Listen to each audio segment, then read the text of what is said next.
Tá, então a ideia hoje é a gente falar sobre a física atmosférica, os processos de transferência de energia, quem é que ajuda a energia viajar de um ponto a outro dentro da nossa atmosfera. Tá? Antes da gente começar a falar sobre como a energia se processa, viaja aqui dentro da nossa atmosfera, fazer uma distinção sobre as maneiras como ela consegue chegar do espaço. Tá? Porque a nossa 99,999% da energia que está disponível na atmosfera, em última instância, tem origem solar. Tá? Então, mas não é a mesma coisa, a gente vai ver na aula de hoje, não é a mesma coisa a quantidade de energia que o Sol emite e a energia que a gente registra aqui na superfície terrestre. Tá? Então, a primeira distinção que a gente tem que fazer é a distinção entre radiação solar e insolação. Tá? Muitas vezes a gente confunde esses dois conceitos. A gente chama de radiação solar a energia recebida pela Terra na forma de ondas eletromagnéticas provenientes do Sol. O que era a onda eletromagnética mesmo? Vocês que foram bons alunos de física? Onda eletromagnética é aquela energia em forma de onda, né, que não precisa de um meio material para propagação. Ou seja, ela consegue se propagar no espaço. É diferente, por exemplo, do som, que é uma onda mecânica, e as ondas mecânicas elas necessitam de um meio material para se propagar, ou seja, o som ele só se propaga na atmosfera, não se propaga som no vácuo do espaço. Tá? Então não, a radiação solar é uma onda eletromagnética, então ela consegue se propagar aí pelo espaço. Então nós chamamos de radiação solar essa energia que a gente recebe do Sol. Tá?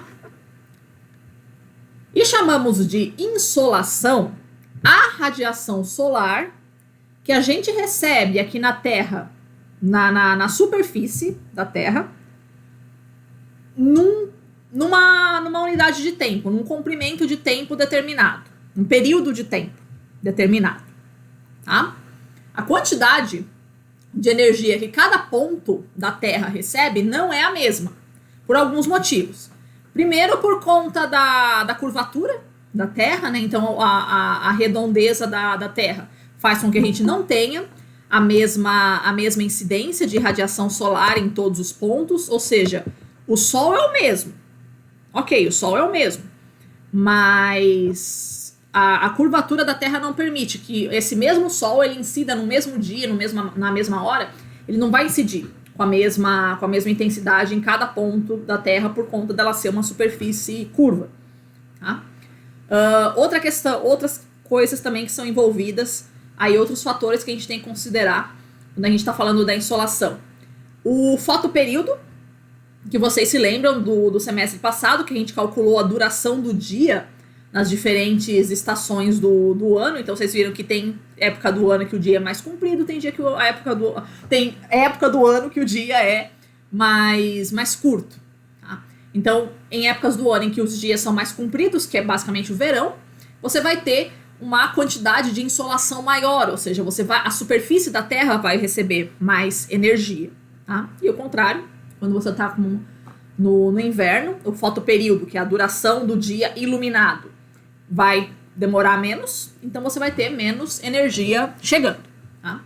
Outra coisa que interfere também na insolação que a gente vai receber aqui na superfície é a nebulosidade, a cobertura de nuvens. Então, se tem nuvem, isso vai atenuar a quantidade de energia solar que consegue chegar aqui na superfície. A nuvem ela vai bloquear uma parte da energia solar de chegar aqui. Tá? Se não tem nuvem, então você vai ter uma eficiência maior da energia solar chegando aqui. Tá? Então, embora a radiação solar seja o mesmo Sol, né, enviando energia, as diferentes superfícies da Terra em diferentes épocas do ano não respondem da mesma forma. Tá? Aqui a gente tem um perfil mostrando a diferença de insolação que a gente tem por ano, por latitude. Tá? Então aqui, ó, para direita tá o hemisfério sul, para a esquerda do gráfico está o hemisfério norte. Tá? Vamos interpretar isso daqui. De cara você já vê que não é a mesma coisa, né? O gráfico ele tem bastante variação aí pelas diferentes latitudes ao longo da superfície do planeta, né? Você indo do 90 norte até o 90 sul. Tá?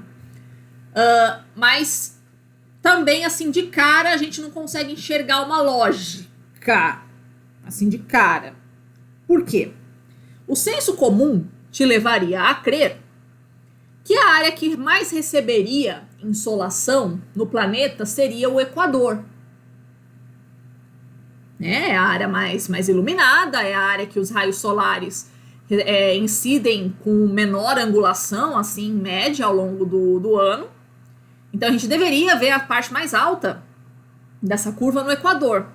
E não é bem isso que a gente está observando. De fato, ela é perto do Equador, ali, mas não é no Equador. Tá? Por que não é no Equador a região que você tem maior quantidade de insolação ao longo do ano? Tá? Porque o Equador, ele tem bastante nebulosidade, justamente porque é mais quente.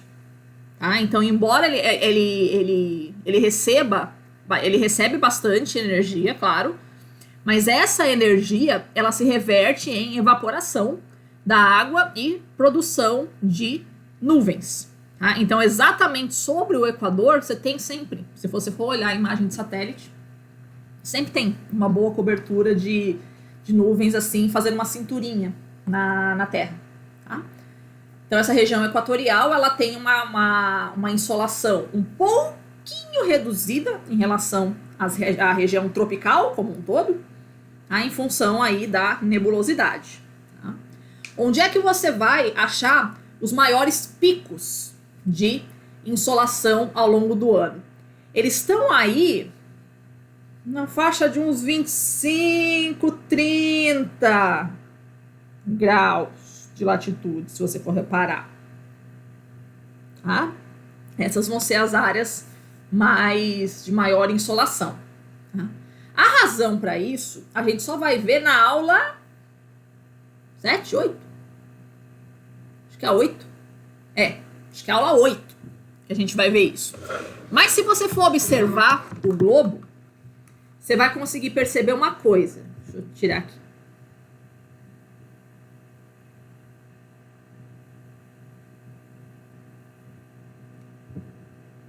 Se você for observar o globo, você vai notar o seguinte. Como é que eu fiz? Aqui. Se você for observar o globo, você vai ver que essas faixas de latitude mais ou menos 25, 30 graus, tanto para o hemisfério norte quanto para o hemisfério sul, são as grandes faixas desérticas do globo. Então elas não têm nuvens. Tá? Isso daí tem a ver com a circulação geral da atmosfera. Então, grosso modo, o ar ele tende a ser mais ascendente aqui, né, que é mais quente aqui no Equador. Então ele tende a ser mais ascendente aqui, então formando mais nuvens aqui no Equador, né? E ele tende a ser descendente mais ou menos nessas latitudes 30 graus mais ou menos, assim, ó. Tá? Então, se você for pegar assim, ó, interiorzão dos Estados Unidos, o Saara, né, essas partes da Arábia aqui, pode reparar, é tudo deserto. Tá? Que é mais ou menos assim que se processa a circulação geral. Então, o ar, ele evapora bastante água aqui, né? O ar tende a ser mais ascendente, né? Mas subir mais aqui na região do Equador. Mas chega uma hora que tem que descer, né? Então, ele desce mais ou menos nessa latitude 30 graus aqui. E aí, se o ar tá descendo, tá vindo de áreas mais altas da atmosfera, então não tá trazendo água, né? Tem outros motivos também, mas é basicamente isso, tá? Certo? Então, por isso que a gente vai ter essas latitudes, 25, 30 graus, mais ou menos, como áreas com uma insolação maior do que no Equador. Tá?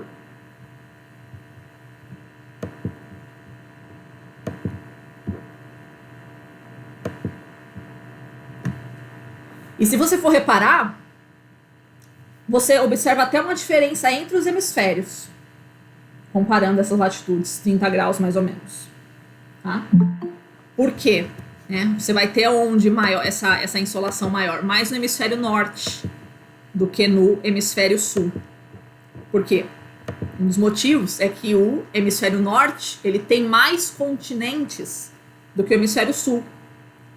Então, a área que não é oceano, que é no hemisfério norte, é maior nessa latitude, principalmente, no hemisfério norte do que no hemisfério sul. Então, tem mais terra, tem menos oceano nessa porção aí no hemisfério norte, então a tendência vai ser uma menor insolação, uma maior insolação mesmo, porque a nebulosidade é menor. Tá? Então, essa faixa ali, mais ou menos 30 graus de latitude no hemisfério norte, é a área que você vai ter a maior quantidade de insolação do planeta, não é no Equador. Percebe? A insolação ela não tem relação só com a latitude, ela vai ter relação aí com a nebulosidade também. Tá? Ok, então isso fica aí a região tropical. Passou dessas latitudes, mais ou menos 30 graus assim, você vê que a curva desce para os dois hemisférios. Você vai indo em direção ao polo, ela vai descendo tanto para o hemisfério norte quanto para o hemisfério sul. Tá? De novo, aquela questão ali da curvatura da Terra, então os raios solares eles vão incidir com uma angulação maior por essas latitudes, então a média de energia que cada centímetro quadrado ali recebe por ano é menor. Tá? E aí você chega ali um ponto mais ou menos mínimo, pode reparar, não é no polo, olha que coisa curiosa. Um ponto mínimo do mínimo do mínimo, assim, não é no polo. É mais ou menos a latitude 65, 70. Não é exatamente no polo. De novo, mesma coisa. A razão disso a gente vai ver só na aula 8. Mas é o mesmo esquema. Então você tem porções da Terra que o ar ele tende a ser ascendente e tem porções da Terra que o ar tende a ser descendente, então desfavorece a formação de nuvens. E essas áreas em que o ar tende a ser um pouco mais descendente, que desfavorece a formação de nuvens, são essas latitudes, 30 graus, e os polos. Tá? Realmente a região polar mesmo, 90 graus, tanto norte quanto sul. Tá? Então isso explicaria por que você não vê exatamente no polo as menores insolações. Tá? E também você nota aqui uma assimetria entre os hemisférios. Você vê que a insolação no polo norte é muito menor do que no polo sul. Tá? O polo sul parece que tem uma insolação maior, parece que pega mais sol no polo sul do que no polo norte. Tá? Por que isso? Porque o polo sul é continente, o polo norte é oceano. Tá? Então o polo norte ele tende a ter mais evaporação, portanto ele tem mais nuvens. Tá? O polo sul, como é continente e é muito gelado, então ele vai ter menos nuvens. Tá? Percebe que curioso, né? A quantidade de energia que você recebe não é a mesma coisa que temperatura. Isso é uma coisa importante, a gente confunde muito esses dois conceitos. A gente pensa que energia recebendo é aumento de temperatura, e não é verdade. Se fosse assim, o polo sul, ele recebe mais energia do que o polo norte, só que o polo sul é muito mais gelado do que o polo norte. Tá? Então, receber energia não é a mesma coisa que aumentar a temperatura. Tá? Aqui no texto, então, um resumo de tudo isso que a gente estava falando aqui na interpretação do gráfico. Então, a gente tem uma insolação mais reduzida no Equador e nas latitudes subpolares. O que a gente chama de latitudes subpolares? É por volta dos 60 graus. Mais ou menos isso. Tá? Em função da nebulosidade, porque são as áreas que eu tenho a maior quantidade de nuvens, proporcionalmente assim, em relação às áreas vizinhas. É onde eu tenho maior nebulosidade no planeta. Tá? Principalmente nas regiões subpolares. Eu tenho uma insolação mais elevada nas latitudes subtropicais, ou seja, por volta dos 25, 30 graus, mais ou menos, tá?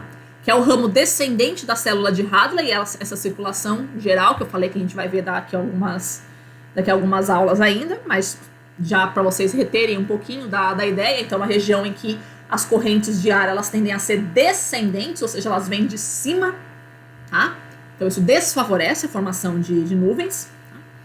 E a insolação é mais baixa no Ártico do que na Antártida também, né, em função da nebulosidade. Tem mais nuvens no Polo Norte do que no Polo Sul, porque o Polo Norte é oceano. Ok? Então, o que vai governar, quais são os fatores que vão governar a distribuição da insolação pelo planeta? Primeiro, a latitude, óbvio, né, mas só a latitude não explica essa variação. Então, você precisa apelar também para distribuição dos continentes e oceanos do planeta, que vai influenciar aí na nebulosidade, e você precisa apelar também para as leis da circulação geral, tá? Que vai fazer com que regiões da Terra tenham circulação ascendente da atmosfera e regiões da Terra tenham circulação descendente. Tá? Perfeito? Vamos seguir. Aí tá um total de quanto que o Sol emite de energia, então 5,6 vezes 10 elevado a 27, ou seja, 10 seguido de... é o 5,6 seguido de 10... meu Deus! Sexta-feira, gente. É o 5,6 seguido de 27 zeros, tá? E aí você vai deslocando a vírgula aí, tá? Calorias por minuto. Tá? Isso é o que o Sol emite, mas é diferente do quanto que vai conseguir chegar aqui. O quanto que chega aqui é o valor que nós chamamos de constante solar. Tá? É a quantidade de energia que chega no topo da atmosfera. Por topo da atmosfera, entenda alguma coisa ali em torno dos 400 quilômetros de altitude. Tá? Então, é mais ou menos 2 calorias por centímetro quadrado por minuto. Ou seja, cada centímetro quadrado, o que é um centímetro quadrado? É um quadradinho com 1 centímetro de lado. 1 centímetro por 1 centímetro. Tá? A cada minuto, cada quadradinho desse no topo da atmosfera recebe 2 calorias. Tá? Lembrando que isso não é a mesma coisa que o valor ali da tic-tac. Fala que a balinha tem 2 calorias. Tá? A caloria alimentar, se você for pegar os rótulos dos alimentos, não é em caloria que aquilo é medido. É quilocaloria. A gente coloca esse valor nos alimentos para poder cortar zero, né? Para poder ser mais prática a medição. Mas quando fala que a tic-tac tem 2 calorias, ela não tem 2 calorias, ela tem 2 quilocalorias, tá? Ou seja, ela tem 2.000 calorias, tá? Então, você que precisa ingerir 2.000 calorias diárias, você não precisa ingerir 2.000, você ingere 2 milhões de calorias diárias, tá? Que a gente mede caloria alimentar em quilocaloria, tá? Ok, então isso é a média, tá? 2 calorias por centímetro quadrado por minuto. Só que isso não é constante, isso é uma média, tá? Cuidado com a nomenclatura, que às vezes ela pode ser enganosa. Então a constante solar não é constante, tá? Ela varia com a época do ano, obviamente, né? Porque a gente tem essa variação entre verão e inverno, tá? E ela varia também, como a gente tinha visto já no semestre passado, com as manchas solares. Então tem épocas em que o Sol emite mais energia, tem épocas que o Sol emite menos. Tá? Então isso vai se refletir aqui na Terra também. Tá? Então a média de 2 calorias por centímetro quadrado por minuto. Aqui a gente tem nessa tabela qual é o valor que a gente tem para o dia 15 de cada mês, assim em média, para as diferentes latitudes aí no hemisfério sul. Então uma média do hemisfério sul, o quanto que a gente recebe no dia 15 de cada mês. São 15 de janeiro, 15 de fevereiro, 15 de março. Observem os valores que a gente tem aqui para janeiro, fevereiro, março, a quantidade de energia, quantas calorias cada centímetro quadrado recebe da superfície terrestre por minuto, tá? Qual que é o valor mais alto aí? Deixa eu ver. Janeiro, né? Janeiro é o valor mais alto e o mais baixo é julho. É isso? É. Então, janeiro é o mês que a gente tem a maior insolação no hemisfério sul e julho é o mês que a gente tem a menor insolação. Faz todo sentido, né? É o mês de verão e o mês de inverno. Professora, mas o verão começa em dezembro e o inverno começa em junho. Como é que a maior insolação vai se dar em janeiro e a menor insolação vai se dar em julho? Tá? Porque uma coisa é a Terra receber energia. Outra coisa é como é que isso vai se reverter na produção de nebulosidade, como é que isso vai se reverter na produção do sistema climático. Tá? Então, embora o inverno começa em julho, em junho, você já deve ter reparado nisso. Junho não é o mês mais frio do ano. Costuma ser julho, agosto. É o mês da friaca mesmo. É julho, agosto, não é junho. Mesma coisa o calor, o verão. O mês mais quente não é dezembro, é janeiro, fevereiro. Tá? Então, uma coisa é a gente começar a receber energia, outra coisa é a atmosfera responder isso na forma de elevação da temperatura. Então, demora um tempinho aí, tá? Ok? Então, vocês veem que não é constante esse valor, mas ele gira aí em torno de 2, então 2 é uma média, uma boa aproximação, tá? Mas sempre tenha em mente isso, que esse valor ele não é constante, ele varia com a estação do ano, e ele varia com a emissividade do Sol, tá?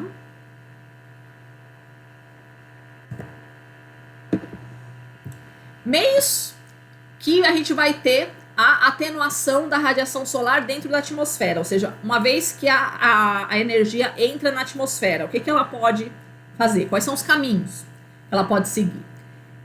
Difusão, absorção e reflexão. Difusão, vocês podem encontrar pelas bibliografias também com o nome de espalhamento. Tá? Então, cada composição atmosférica vai espalhar um determinado comprimento de onda, ou seja, tem um determinado comprimento de onda, uma cor, alguma coisa assim, que vai ter uma penetração mais fácil pela atmosfera. Tá? No caso da composição atmosférica da Terra, o comprimento de onda que tem um espalhamento maior é o comprimento de onda do azul. Tá? Então, de todas as energias que entram na nossa atmosfera, a que tem maior facilidade de espalhar, ela tem um comprimento de onda menor, é a faixa do azul. É por isso que a nossa atmosfera, quando iluminada, ela vai aparecer aí no azul. A mesma lógica vale para o oceano. Tá? Águas oceânicas, elas limpas assim, elas vão tender a ser azuis. Por quê? Porque é o comprimento de onda do azul que também tem uma maior facilidade de penetração no oceano. Tá? Você pode se perguntar, então, porque uma coisa que interroga a gente assim, por que o pôr do sol é vermelho? Tá? Uma questão que às vezes a gente pode se perguntar, né? Por que você tem essa variação de coloração do céu? Peraí que eu vou pegar minha lousa aqui. Eu tenho que apagar primeiro que minha lousa tá riscada.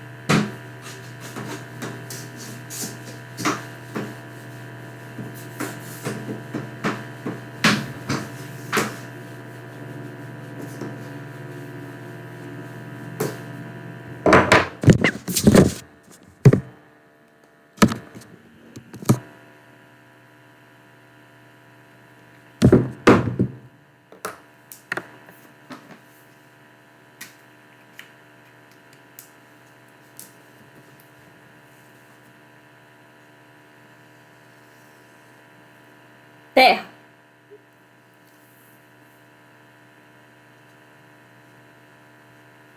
Você.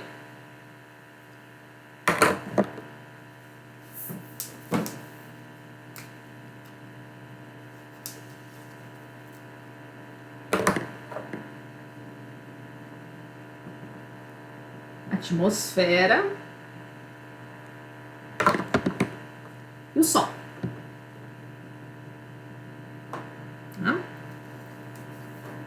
Quando o Sol está a pino, esta é a distância que um raio solar tem que percorrer para chegar aqui na superfície. Tá? Conforme o Sol vai se pondo, estou aqui partindo de uma perspectiva geocêntrica, tá? O Sol vai se pôr aqui. Perceba que esse raio solar ele tem que atravessar um comprimento muito maior, tá? Para ele conseguir para ele conseguir chegar aqui na superfície, tá? Nesse comprimento maior, aqui nessa espessura maior da nossa atmosfera, nesse meio tempo aqui já espalha muito mais, né? Até o próprio azul ele já vai se espalhando todo, tá? Então só sobram os comprimentos de onda um pouco maiores, que são os laranjas e os vermelhos, tá? Então é a espessura maior de atmosfera, ou seja, uma quantidade de matéria maior que o raio solar vai tá atravessando, tá? Então quanto mais matéria houver para esse raio solar atravessar aqui, eu vou ter um pôr do sol mais vermelho, tá? E talvez se a atmosfera fosse então mais espessa, se for pegar essa lógica, então sim, né? Se a atmosfera fosse mais espessa, a gente teria uma tendência de um céu mais avermelhado. Então, quanto mais matéria a gente tiver aqui na atmosfera para o raio solar atravessar, mais vermelho ele vai ficar. Então, a gente observa, por exemplo, uma coisa bem interessante, cidades muito poluídas. Tá? Cidades muito poluídas, elas têm um pôr do sol, cara, muito vermelho. Muito, muito, muito, muito, muito. Tá? Por quê? Porque esse efeito aqui, né? Então, mais os poluentes aqui, ó. Os poluentes aqui dispersos na atmosfera. Então, é uma quantidade de matéria, né? Como se fosse a atmosfera mais espessa mesmo. Tá? Uma quantidade de matéria maior, assim, ela vai defletindo mais os comprimentos de onda do azul e vai sobrando só os comprimentos de onda dos laranjas e dos vermelhos, tá? Então, a gente tem essa tendência, tá? Quanto mais poluída estiver a atmosfera, mais vermelho é o pôr do sol. Eu lembro quando eu tava na graduação, eu fazia na USP e aí eu morava em São Bernardo. Então era só 45 quilômetros de cidade que eu tinha que correr. Então, cara, pegava aquelas 6 horas da tarde, assim, em maio, na Berrini, ali do lado da Marginal Pinheiros, cara, aquilo é muito poluído, cara. Muito, muito, muito. Mas era um pôr do sol fabuloso. Era pink, não era vermelho, era pink, era rosa, assim, cara. Cadê o negócio? Não tem nada rosa aqui. As coisas rosa tá no meu quarto, no meu ateliê, tudo amarelo. Mas era pink, lindo, lindo, lindo, lindo, lindo. Então, é uma coisa que a gente fica, né, admirado, né, com o pôr do sol vermelho, assim, a gente acha aquela coisa linda, maravilhosa, cara, mas é meio assustador, assim, porque quanto mais vermelho ele tá, mais poluído tá.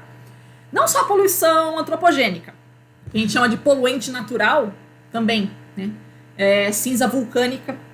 Teve um vulcão aqui, acho que era 2013, não lembro, que teve um vulcão lá no Chile, que explodiu e foi muito forte, assim.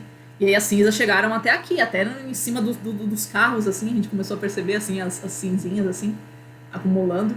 Cara, mas aquela semana, assim, foi um pôr do sol muito espetacular aqui em Floripa.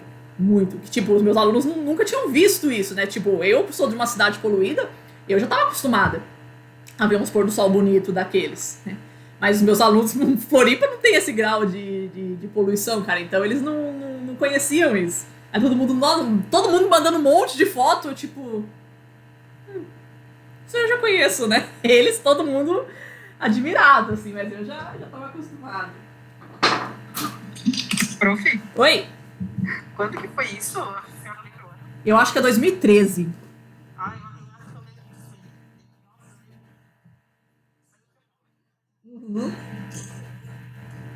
disso. Sim, nossa, tava lindo. Os pôr do sol naquela semana foi muito maravilhoso, assim. Muito, muito, muito. Então esse é o efeito. Essa a dispersão maior dos comprimentos de onda dos vermelhos. Não é uma janela, não. Minha bisavó dizia que quando o pôr do sol é bem laranja ou rosa, o próximo dia vai dar sol. Exatamente. Porque não é só a poluição antropogênica, né? Então a cinza vulcânica, ou quando o tempo está muito seco. Quando o tempo está muito seco, ele geralmente é mais poluído, naturalmente, porque a chuva ela tem essa tendência de lavar a atmosfera Então ela vai, se o tempo está muito seco, a poeira normal mesmo, fica mais em suspensão na atmosfera, e fica mais poluído, então é um pôr do sol mais vermelho. Não é temporal, pôr do sol vermelho, céu vermelho assim é tempo seco. A minha avó dizia que era seca, e ela tava correta. Então, cara, quanto mais poluído, cara, cidade poluída é coisa linda. Aí o Gabriel falando da refinaria aí na Petrobras. Exatamente. Quanto mais poluído, o céu mais vermelhão fica.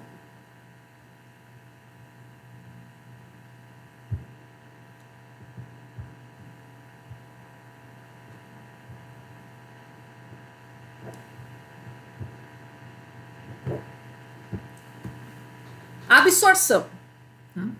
Absorção, cada componente da nossa atmosfera, tipo, todas as substâncias materiais do mundo, elas absorvem algum comprimento de onda. Tá? A gente vai ver mais pra frente aqui o que isso significa. Então o seu corpo absorve algum comprimento de onda, a sua mesa, tudo que está à sua volta sempre absorve algum comprimento de onda. Isso nós chamamos de absorção seletiva. Ou seja, cada substância tem um comprimento de onda, dependendo do seu arranjo molecular, tem um comprimento de onda que ela absorve mais. Tá? Então, cada composição atmosférica vai absorver um determinado comprimento de onda. Então, as ondas que são absorvidas aqui podem não ser as mesmas que são em Marte, em Júpiter, né? Cada atmosfera vai se comportar de uma forma, dependendo do que ela é feita.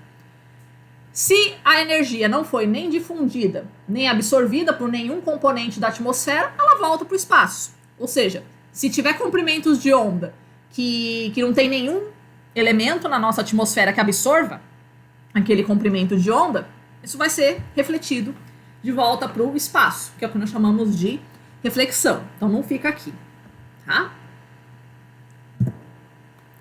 Aqui a gente tem um esqueminha mostrando o balanço médio da radiação solar, ou seja, quanto que da radiação solar que chega, né, do Sol, se é do Sol, tá chegando do Sol, então é radiação solar, né, faz sentido.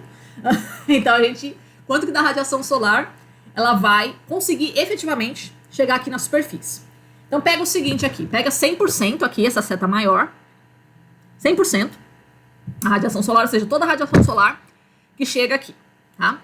Desses 100%, 40% vão interagir com as nuvens. E 60% vão interagir com o ar propriamente dito. Tá? Vamos separar essas duas coisas aqui. Pega desses 40 que vão interagir com as nuvens. Desses 40, 25% as nuvens vão refletir de volta para o espaço. Ou seja, bate e volta. Bate na nuvem e nem entra na atmosfera da Terra. Bateu na atmosfera não entra na superfície. Bateu nas nuvens, assim, vai embora. Volta pro espaço, nem chega aqui, tá? 1% as nuvens absorvem, fica na nuvem. 14% ela manda pra superfície. Tá? Então, 25 com 26, 26 com 14, 40. Fechou a conta. Tá? Então, isso com relação às nuvens. Aí, a parte que interage com o ar propriamente dito. Tá? Então, são 60% da energia solar aí que está entrando na superfície terrestre. 7% desses 60%, 7% são refletidos de volta para o espaço também, tá? Por aerossóis. Lembra o que era aerossol? Qualquer partícula líquida ou sólida em suspensão na atmosfera. Então, algumas delas têm essa propriedade de refletir. Algumas absorvem, mas algumas elas têm essa propriedade de refletir a energia para o espaço. 7%, então, vai embora para o espaço. 16% são absorvidas por gases atmosféricos, ou seja, fica na atmosfera também, não chega aqui na superfície. E outros 37% efetivamente vêm aqui em direção à superfície. Tá? Desses 37%, 5% a superfície terrestre reflete. Por quê? Por causa das diferentes cores, das diferentes texturas que a superfície terrestre tem. Como a gente tem bastante gelo, por exemplo, o gelo é branco, Então, as partes que tem gelo da Terra, elas vão refletir essa energia de volta para o espaço também. Tá? Então, 5% dessa energia incidente, ela também não fica aqui. Ela volta para o espaço. Então, desses 37 que efetivamente chegam na superfície, 5 vão embora, né? Então sobra só 32. Tá? Então, 14 do que tinha interagido com as nuvens com 32 dá 46%. Então, 46% é o tanto que de energia do Sol, daquilo que o Sol emite, que é o que chega aqui na superfície terrestre. Ou seja, menos da metade. Tá? Menos da metade da energia que chega aqui na Terra efetivamente vai conseguir atingir a superfície, vai efetivamente, né, interagir aí no sistema climático, vai ficar por aqui. Tá?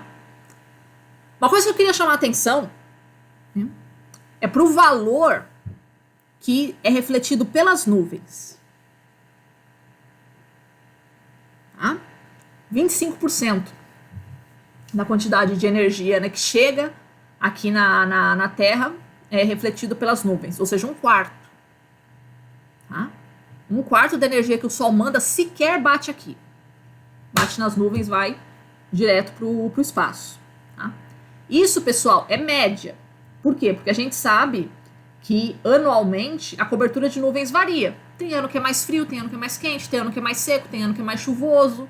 Então a gente não tem uma... não é constante o valor que a gente tem de nebulosidade todo ano. Isso varia.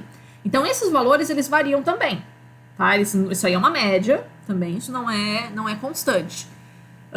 Então se as nuvens, né, isso que eu quero chamar a atenção, o poder que as nuvens têm de bloquear a incidência da radiação solar, tipo, um quarto de toda a radiação solar aqui vai interagir com as nuvens, não vai conseguir chegar na nossa superfície.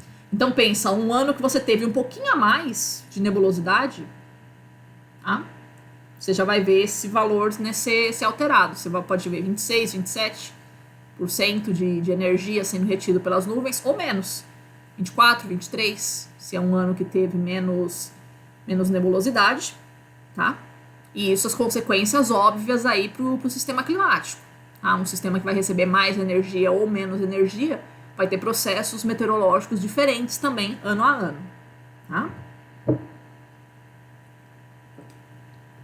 Então, deem atenção para as nuvens, né? Olhem o quanto que ela realmente representa aí, a importância dela para o sistema climático aí, para começo de conversa, né? Impedindo uma parte da radiação solar de conseguir chegar aqui.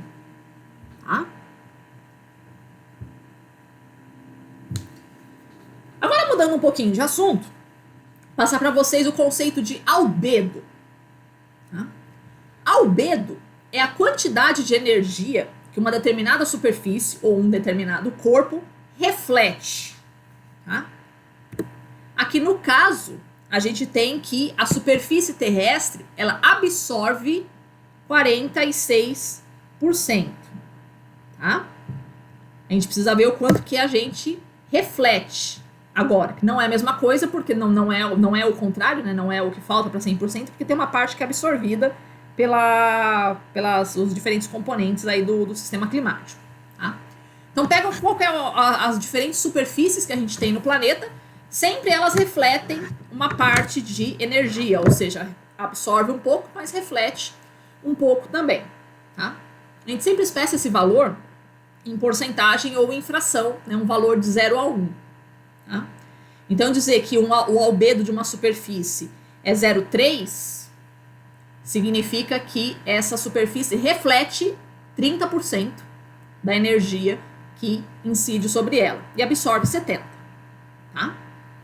O que vai influenciar na quantidade de energia que uma superfície reflete? A cor dela. Então, superfícies mais claras, vocês que foram bons alunos de física na escola, vocês sabem que cores mais escuras, elas tendem a absorver mais energia. Cores mais claras tendem a refletir mais energia. Então, superfícies mais claras têm um albedo mais elevado. Tá? Elas refletem mais energia. A rugosidade do terreno... Deixa eu fazer aqui. Vou pegar minha lousa de novo.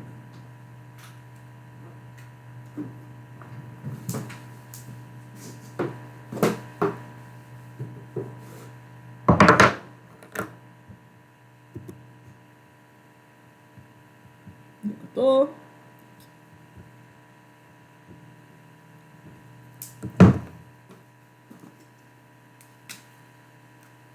Pensa como é que é a cidade.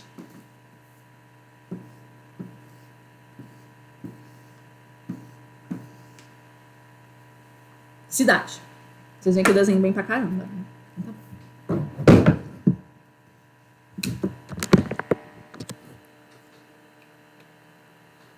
Aqui tá a cidade. Aí você tem o sol. Tá mandando energia aqui dentro da cidade. Aí ele manda energia aqui. Tá? Essa energia, ela vai refletir, nem sempre ela vai refletir em linha reta, tá? Porque a cidade tem morros e tal. Então ela reflete, bate aqui no prédio. Toim. Aí, essa reflexão vai bater no outro prédio aqui. Toim, toim, toim, toim, toim, toim, toim, toim. Opa, finalmente consegui sair. Então, nesse toim, toim, toim, toim, toim, toim, toim, toim, toim, toim, que a energia fica batendo nos prédios, o que significa isso? Ela fica mais tempo aprisionada dentro da cidade. Tá? Então, superfícies que são rugosas, que não são lisas, a energia fica batendo. Dependendo do ângulo que ela vai incidindo, ela fica rebatendo, fica esse ping-pong assim. Tá? E aí ela tem mais dificuldade para sair dessa superfície. Só quando efetivamente acertar o ângulo aqui dela sair, ela vai voltar aí pro espaço. Tá? Então, se eu estou numa superfície rugosa, ela tende a ter um albedo mais baixo do que uma superfície lisa. Se eu estou numa superfície lisa, o raio solar vai bater aqui e vai refletir de volta para o espaço de boas. Tá? Então, quanto mais rugosa for uma superfície, mais dificuldade a energia vai ter para sair dela. Então, ela vai passar mais tempo ali aprisionada, então a quantidade de energia vai ser maior ali. Tá? Professora, é por isso que as cidades são mais quentes? Exatamente. Esse daqui vai ser um dos principais motivos, não é o único, mas é um dos principais motivos de por que as cidades são mais quentes do que uma região mais aberta. Tá? Por causa das edificações, a energia tem mais dificuldade para sair.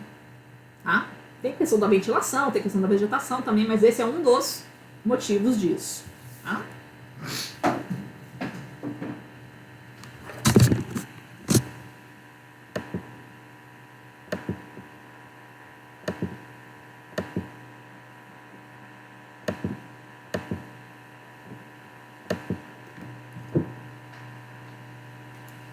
Então, a questão da cor, a questão da rugosidade e também a substância de que é feito aquela superfície. Por exemplo, né? Uma substância que absorve energia bastante. Clorofila. Clorofila é feita para absorver energia. Então, regiões onde você tem clorofila, por exemplo, né, as florestas, você vai ter uma maior absorção de energia, portanto, um albedo mais baixo. Porque ela vai absorver bastante energia, ela vai refletir pouco. Água é uma substância também que absorve muita energia, então superfícies que têm água, via de regra, elas têm um albedo mais baixo, né? Elas absorvem mais. Tá? Então é esse jogo que você tem que avaliar. Qual que é a cor, qual que é a rugosidade do terreno, qual que é a substância. Então, via de regra, quem é que vai refletir mais energia? Superfícies claras e lisas. E quem é que vai absorver mais energia? Superfícies escuras e rugosas. Tá? Vamos ver alguns exemplos. Aqui a gente tem porcentagem, cada um das superfícies. Vamos ver algumas aqui pra gente ter uma ideia. Ó, floresta tropical úmida. Professor, Oi. eu acho que não está apresentando. Não tá apresentando? Eu tô apresentando aqui. Pra mim também não tá aparecendo. Oxi, deixa eu ver.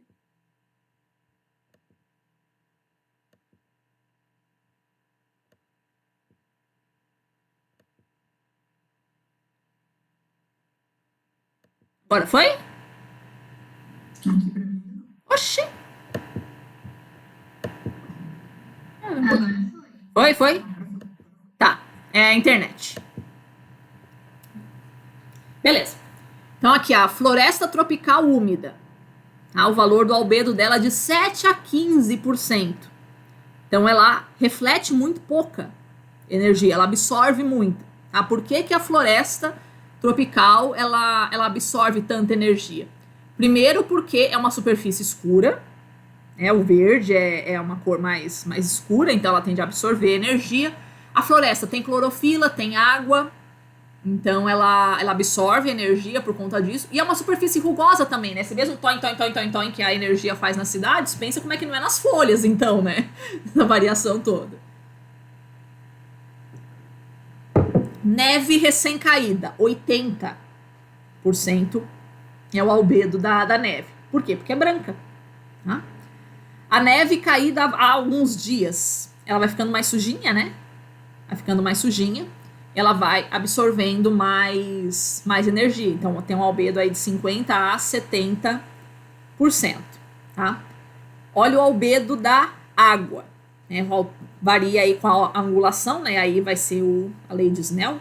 Acho que a lei de Snell, aquele negócio do canudinho ali que parece quebrado quando tá no copo. Eu fugi das aulas de física, tá, crianças? Eu não lembro como é que funciona esse negócio, não.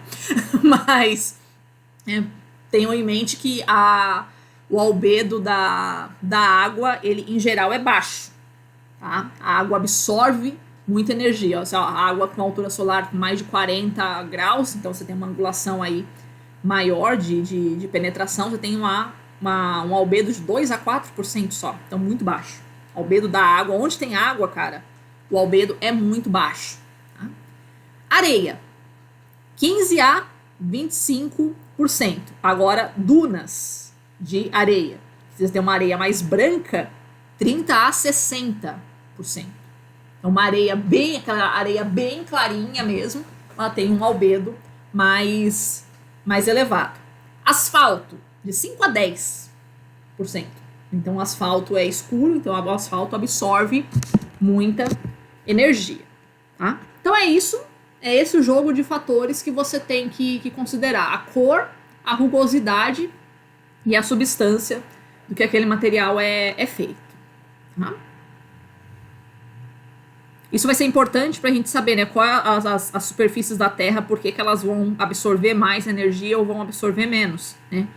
Então, os polos, eles não são frios só porque tá no polo. Eles são frios porque o gelo é branco também, é importante isso. O fato do gelo ser branco adiciona uma componente aí de resfriamento aí nas regiões polares. Aqui a gente tem uma figurinha mostrando o espectro eletromagnético, tá? Só para vocês terem uma noção da relação que existe entre comprimento de onda, frequência e energia. O que você enxerga, né, os comprimentos de onda que a gente enxerga, é só isso daqui, essa faixinha mísera aqui que você está vendo visível. Tá? Comprimentos de onda mais longos, né, o que era comprimento de onda mesmo? É a distância...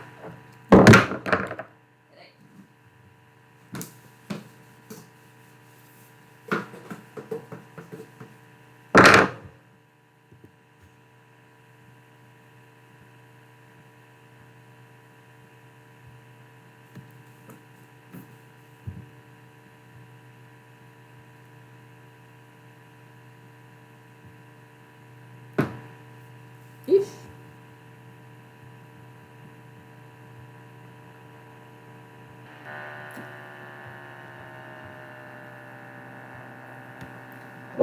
Tô continuando. Se vocês tiverem dificuldade para ver aqui na minha câmera, tá, crianças? Eu acho que seria mais legal vocês abrirem o slide com vocês, tá? Que aí não fica tão pequenininho. Ah, mas a aula tá sendo gravada da mesma forma, tá? Então, o que você observa, você consegue enxergar, é só esse comprimento aqui do visível, tá? O que for um comprimento de onda maior do que o visível, o que era comprimento de onda? é a distância entre duas cristas ou dois vales. Lembra disso? Tá. E o que for menor, né, um comprimento de onda menor, ou seja, uma menor distância, né, então a maior distância entre duas cristas e dois vales e menor distância vai ser o ultravioleta, o que for menor, um comprimento de onda menor do que o violeta, tá? As energias, quanto mais curto for o comprimento de onda, maior a quantidade de energia que envolve aquela onda. Observem isso. Então aqui, comprimento de onda, você percebe que vai ficando menor conforme você vai para a direita. Tá? Você observa que isso aumenta a frequência, ou seja, quantas vibrações eu tenho por minuto, por segundo. Tá? E a quantidade de energia vai aumentar também. Então, quanto menor também o reverso, quanto menor o comprimento de onda, né, menor eu vou ter a quantidade de energia e menor também o número de vibrações por segundo. Tá? Ou seja, ultravioleta tem mais energia do que o visível e o visível, por sua vez, tem mais energia do que o infravermelho. Tá? Vamos ver como é que isso se aplica assim para a nossa atmosfera. A gente tem duas leis que vão governar a quantidade de energia que tem aí disponível, a maneira como energia se converte em temperatura. Tá? Lembrando, energia não é a mesma coisa que temperatura. Primeiro, a lei de Stefan Boltzmann.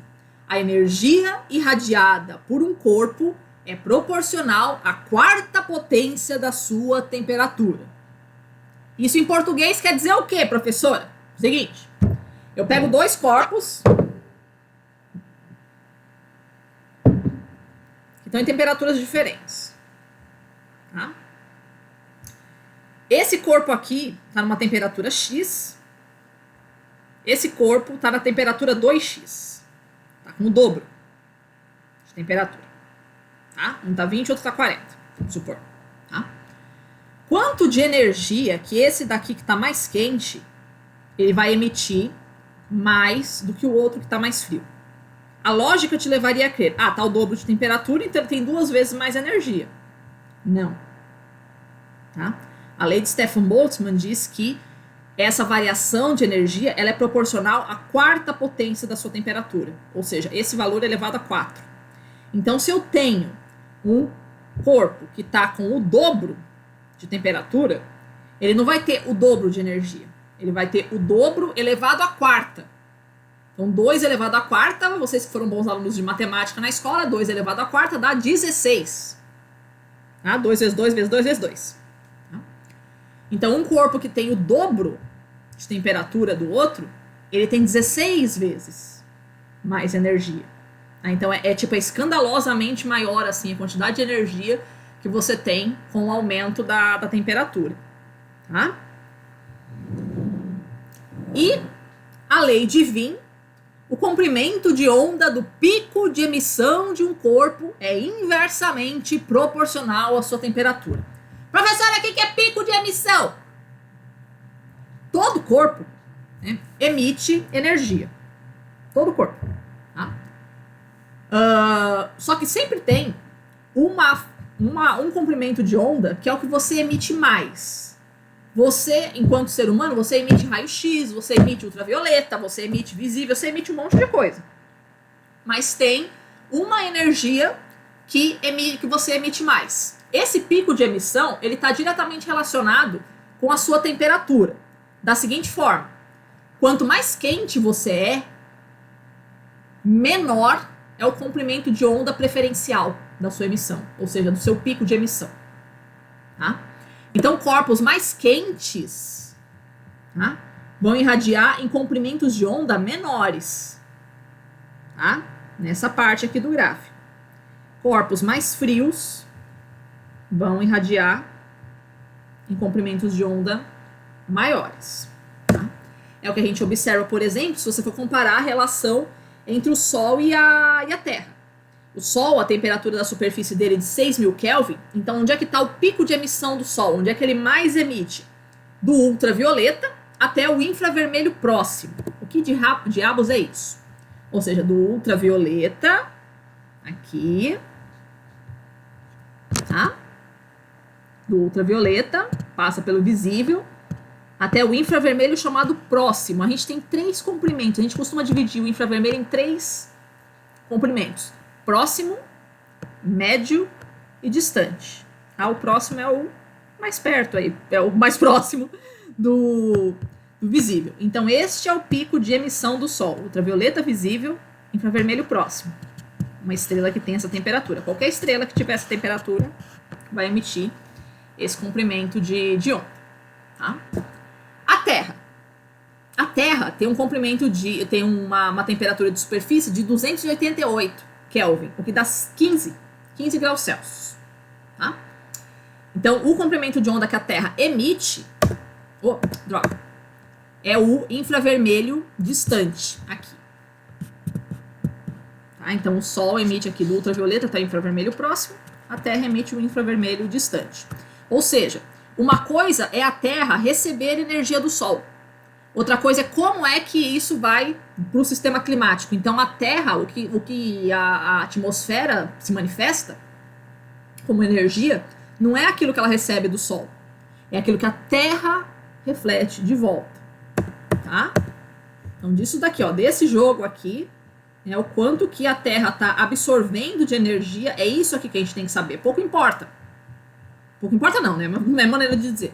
Mas pouco importa a quantidade de energia que o Sol emite. O que importa para a nossa temperatura é o que chega, né? O que está vindo aqui da superfície. É isso que vai influenciar nas nossas temperaturas.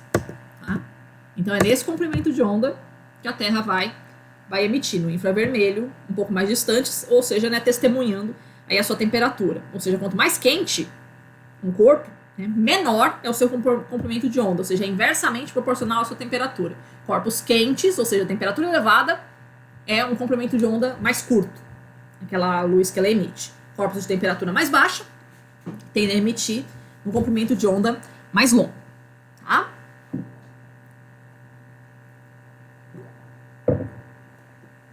Ok. Como é que a energia viaja pela atmosfera? Tá? Vocês que foram bons alunos de física na escola, vocês se lembram desses 3 processos de transferência de energia: condução, convecção e radiação. São maneiras como a energia viaja pelos diferentes sistemas físicos. O que é condução? Condução é a transferência de energia por contato entre 2 corpos que tiverem temperaturas distintas. Então, eu tenho um corpo que está mais frio, um corpo que está mais quente. Eu coloco eles em contato. O corpo que está mais quente, a energia vai ser transferida pelo corpo que está mais frio. Como que é isso? Molécula por molécula. A energia vai passando de uma molécula para outra, sempre da mais quente para mais fria, e vai viajando até chegar no outro corpo. Tá? Isso é condução. Esse processo, fisicamente, ele é muito lento. Tá? Então, dentro da nossa atmosfera, ele não é o processo preferencial de transferência de energia, tá? Os outros 2 aqui. Eu tenho a convecção. O que vem a ser a convecção? A convecção é o movimento vertical da matéria. Como assim?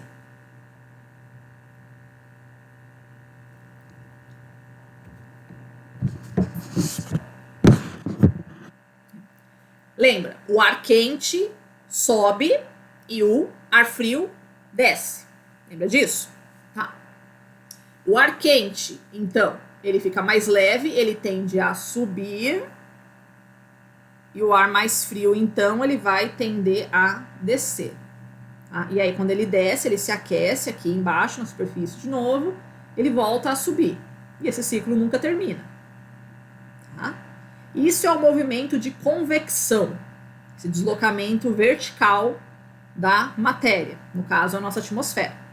Tá? Então, na nossa atmosfera, esse processo de transferência de energia, ele é muito mais rápido. Ele acontece muito mais, ele acontece primeiro, na prática, do que o processo de transferência de energia por condução.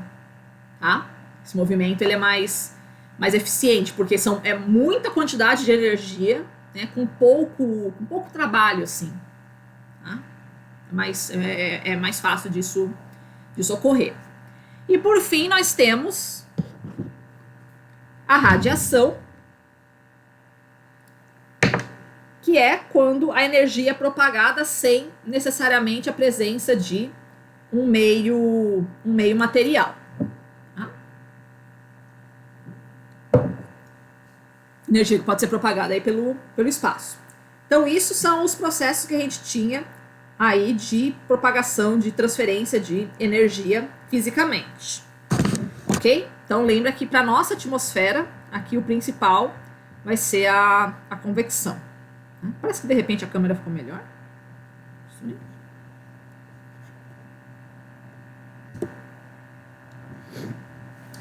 Temos outros processos dentro da nossa atmosfera que também são importantes, tá? Que são variações dos outros, né? Mas dentro da nossa... Fisicamente só existem esses três, tá, pessoal? Tá? A gente chama de advecção também, mas a advecção é tipo como se fosse uma variação aí da convecção, tá? E a condensação, ela também vai ser uma variação aí da condução, grosso modo. Tá?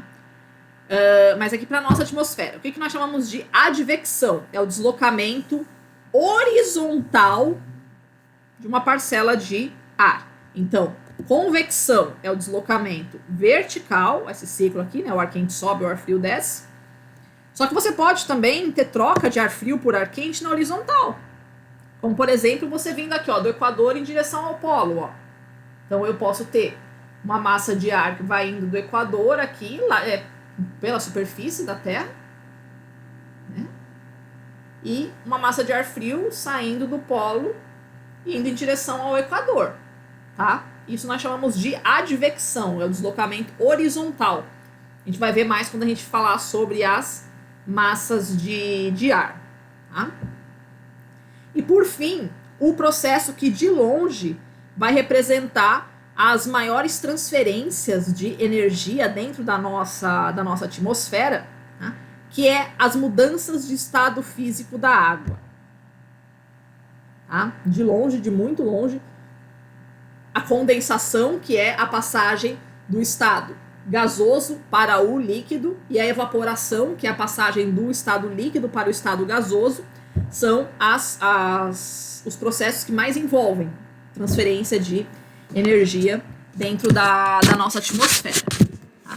Cadê meu celular? Meu celular tá na minha mão. Meu Deus do céu! Eu tô procurando meu celular tá na minha mão. Ai, gente, a idade vem chegando. Bom. Então, eu apresento aqui para vocês a molécula de água. Tá? A estruturazinha dela aqui bonitinha, né? Um átomo de oxigênio e 2 átomos de hidrogênio. Tá? Então, vamos ver o que a água tem de tão especial assim para fazer essa transferência de energia.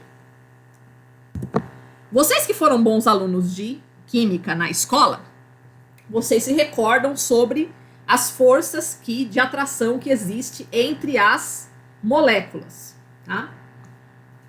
O átomo de oxigênio, tá?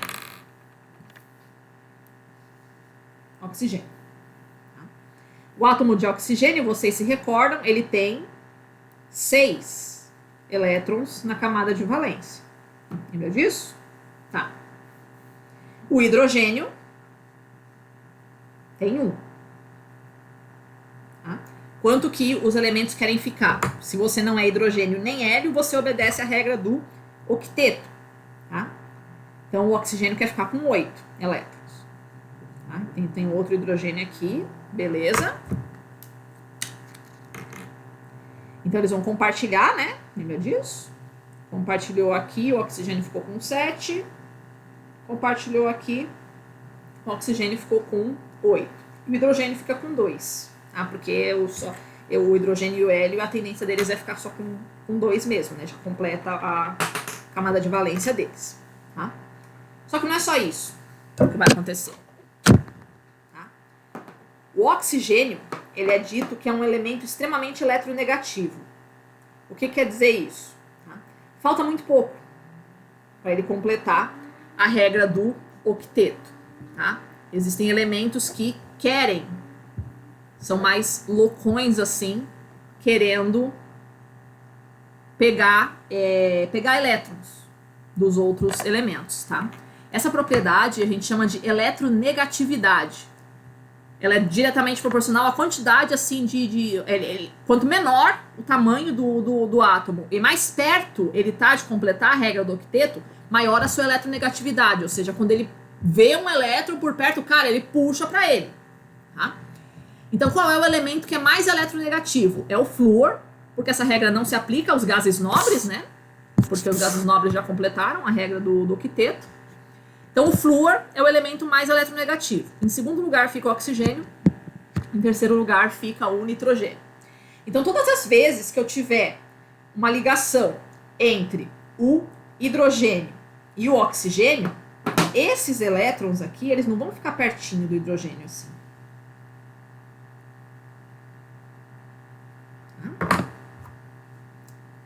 O oxigênio ele é mais egoísta. Eles vão ficar, a maior parte do tempo, muito mais próximos do oxigênio do que do hidrogênio. Ou seja, o oxigênio ele está com muito mais elétron, né? No estado neutro ele teria 6, então na prática ele praticamente rouba. Na prática é isso. Ele rouba os elétrons do hidrogênio. Então, se no estado neutro ele tem 6 elétrons na camada de valência, e agora ele está praticamente com 8, né? Porque ele praticamente roubou os elétrons do hidrogênio, ele está com excesso de carga negativa. Tá? O hidrogênio, por sua vez, pobre coitado, praticamente perdeu o único elétron que tinha, né? Ele entrou para compartilhar com o oxigênio e se dançou. O oxigênio praticamente rouba esse elétron dele. Então, os hidrogênios estão com esse caráter mais positivo. Eles estão sem elétron. Ora, o que você formou aqui? A molécula de água. Você formou um ímã. Percebe? Um negócio que tem um polo positivo e um polo negativo em termos de carregamento elétrico. Tá? Então, quando vier uma outra molécula de água, tá? A gente vai atrair sempre negativo, atraindo com positivo. Então, vai vir uma outra molécula de água aqui, oxigênio, oh, meu Deus, nem tá bom, hein? Vai vir o outro, oxigênio aqui, hidrogênio aqui, hidrogênio aqui. Você não vai ter ligação, né, oxigênio se atraindo por um oxigênio. Você vai ter um oxigênio sendo atraído por um outro hidrogênio, porque esse hidrogênio está positivo aqui, né, e esse oxigênio aqui está negativo. Perceberam? É assim que a gente faz, né? É assim que as moléculas de água se atraem entre si. Tá? Então, essa atração muito forte, né, que existe entre o átomo de hidrogênio de uma molécula com o átomo de oxigênio da outra molécula, isso aqui é o que nós chamamos de ponte de hidrogênio.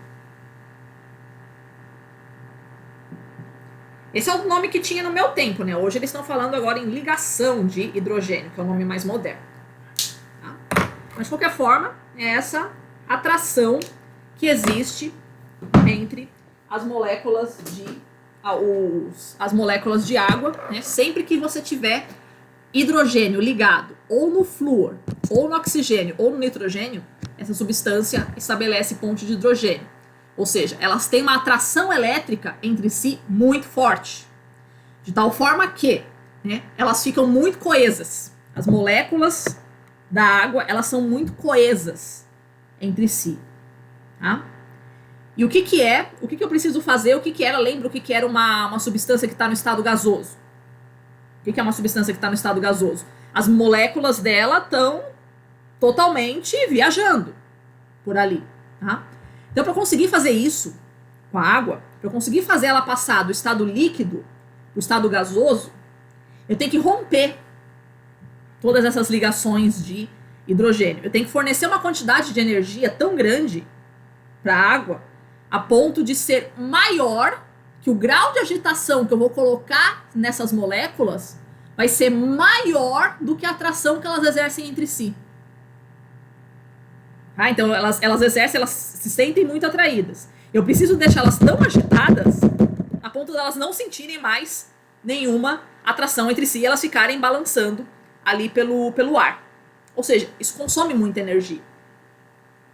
Tá?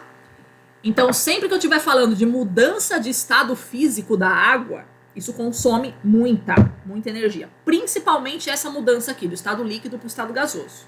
Tá? Aqui a gente vai, então, para os valores disso daqui. Tá? Então, apresentei para vocês aqui, né, a estrutura da molécula de água aqui, que é a ponte de hidrogênio que ela estabelece. Tá? Então, alguns valores para a gente comparar.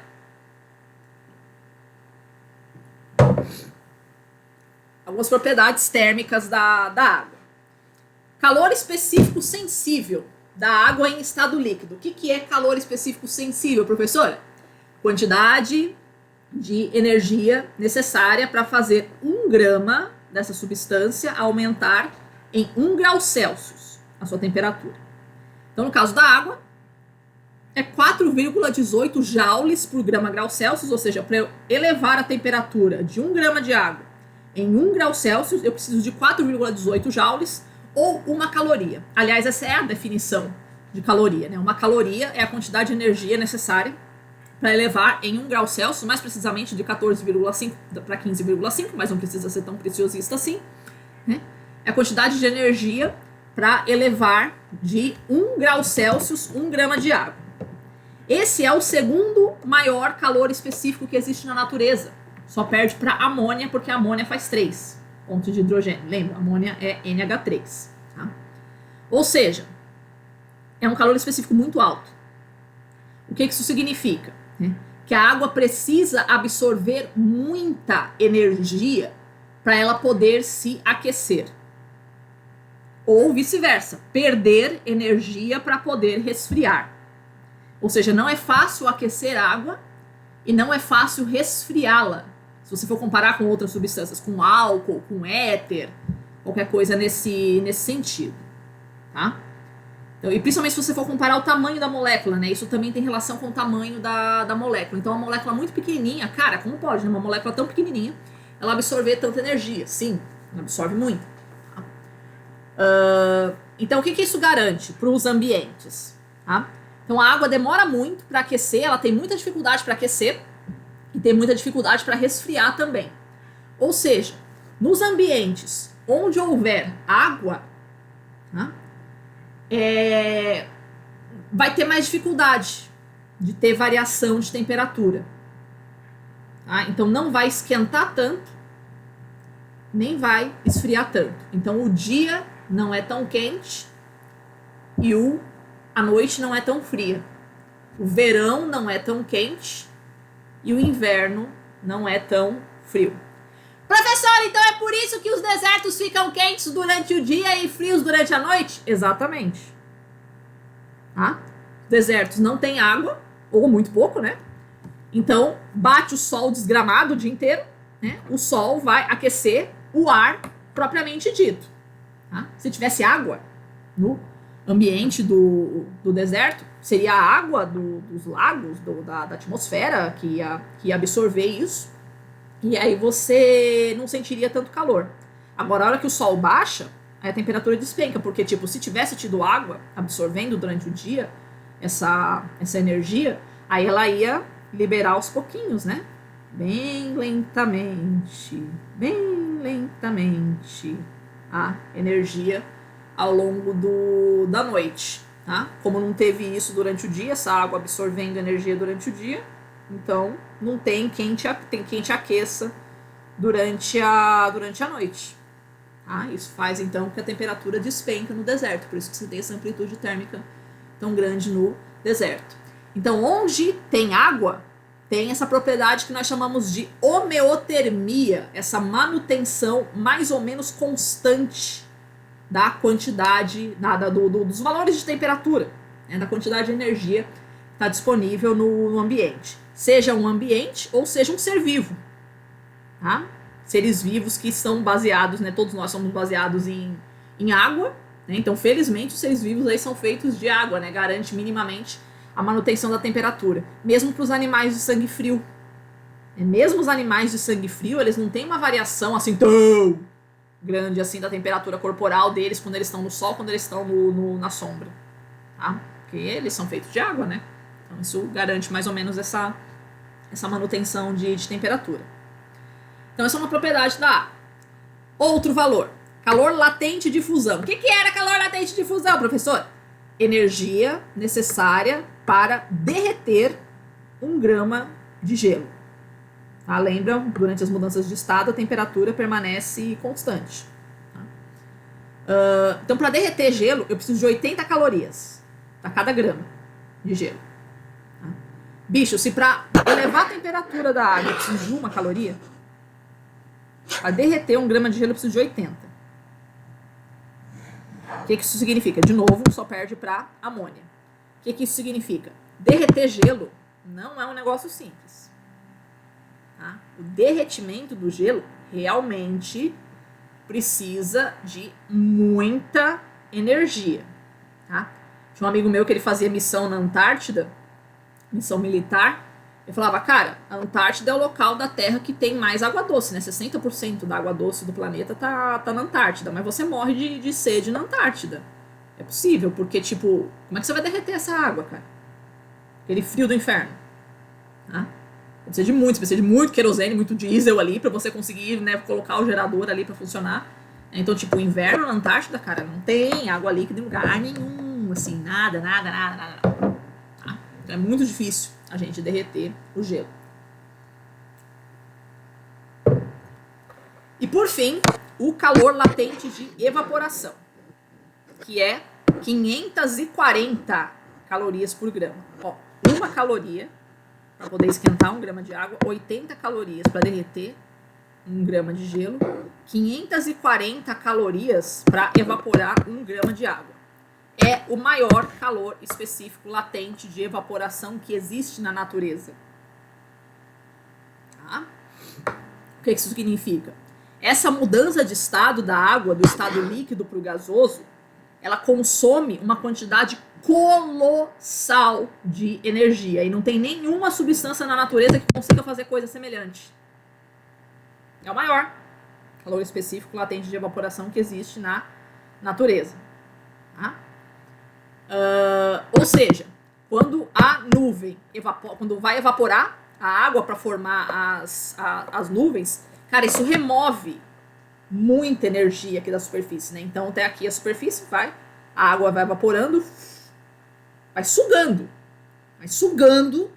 energia aqui da superfície e levando lá para mais alto, né? Lá pro céu, tá? E aí o contrário também é verdadeiro, né? Na hora em que essa água for passar pro estado do estado gasoso para o estado líquido, isso também vai liberar muita energia. Então a nuvem, né, ela vai evaporar a água aqui da superfície, né, vai levar muita energia lá para cima. Na hora que essa água condensar e formar nuvem, aqui, essa energia ela é expulsa para o espaço. Tá? Volta para o espaço. Tá? Então olha o que a nuvem faz. Ela pega, a água vai evaporando energia, ela vai subindo aqui essa energia, vai condensar, vai mandar para o espaço. Pega energia aqui, sobe, manda para o espaço. Pega energia aqui, sobe, manda para o espaço. Isso é um aparelho de ar-condicionado. Tá? Isso está resfriando a superfície, percebe?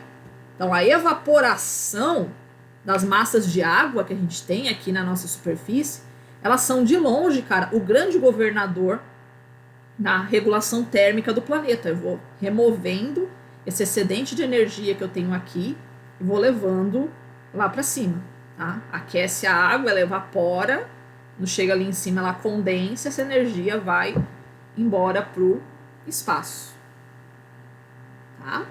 É esse grande poder de resfriamento que as nuvens têm no nosso planeta. É o grande regulador térmico do planeta, então, são as nuvens.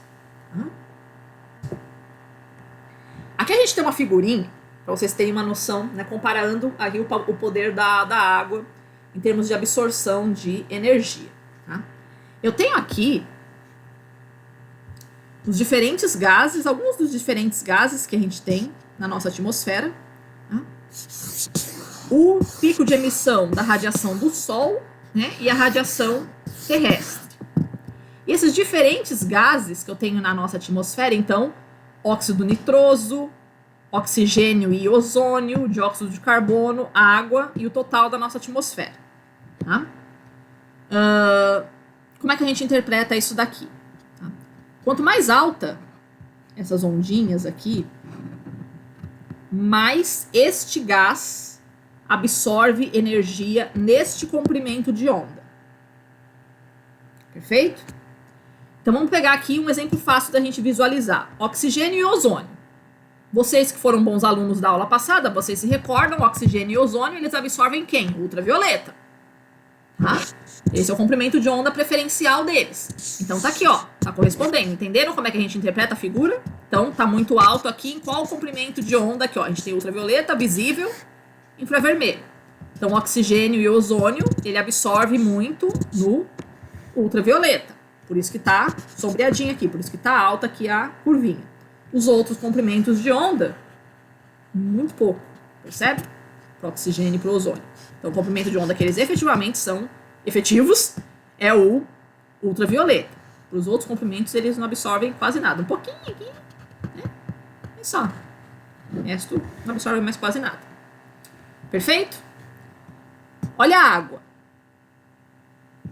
Quanto que ela absorve? Ela não absorve no ultravioleta. Não absorve no visível, tá? E absorve diversos comprimentos de onda do infravermelho. Quase todo, ó. Quase todo o espectro do infravermelho, a água vai estar conseguindo absorver, tá? Dióxido de carbono. Não absorve no ultravioleta, não absorve no visível. Onde é que ele começa a absorver? Aqui, ó. Tá? Aqui, essas são as bandas de absorção do dióxido de carbono. Percebam, se você for olhar, o total, a água ela absorve inclusive alguns comprimentos do visível aqui, ó. Não, é tudo infravermelho aqui, é tudo infravermelho, tudo infravermelho. Percebam que tem vários comprimentos de onda do infravermelho que a água absorve e o dióxido de carbono não, ó. E esses aqui são mais energéticos, lembra? Quanto mais perto do visível, mais energia tem. Tá? Então tem vários comprimentos de onda aqui da água que ela absorve, mas o dióxido de carbono não. Tá? Isso já é um motivo para a gente colocar a água como um regulador de temperatura do planeta muito mais eficiente do que o dióxido de carbono. Então, a água absorve muito mais energia do que o dióxido de carbono. E isso vai se repetir em alguns outros momentos aqui, ó. Tá? Olha aqui, ó. Que a água absorve aqui, mas o dióxido de carbono não. Tá? Ah, mas tem alguns que eles se sobrepõem, que os dois absorvem, né? A água e o dióxido de carbono. Tem comprimentos de onda que os dois absorvem. Beleza. O que tem mais na nossa atmosfera? Água ou dióxido de carbono? Água. Tá? O dióxido de carbono está atualmente em 0,04% da quantidade da nossa atmosfera. A água ela pode ir de 0 até 4%. Cara, 0, você não vai encontrar em nenhum lugar do planeta que não tenha nada de água. Tá? Então, se ela pode ter até 4%, cara, isso dá 100 vezes. Você pode ter numa determinada fatia da atmosfera 100 vezes mais água do que dióxido de carbono. Via de regra, cara, praticamente qualquer lugar da Terra vai ter mais água do que dióxido de carbono na atmosfera. Então percebam, a água, ela absorve comprimentos de onda maiores, ou absorve uma gama de comprimentos de onda maiores do que o dióxido de carbono, tá? E ela, e quando ela se sobrepõe ao dióxido de carbono, ou seja, ela estaria competindo com a absorção do dióxido de carbono, só que como tem muito mais água na atmosfera do que dióxido de carbono, a responsabilidade de absorver energia nesse comprimento de onda aqui que eles estão competindo, a água vai ganhar. Porque tem mais água na nossa atmosfera. Em resumo, tudo isso para dizer o quê? Que quem manda na regulação térmica desse planeta não é o dióxido de carbono. É a água. Tá?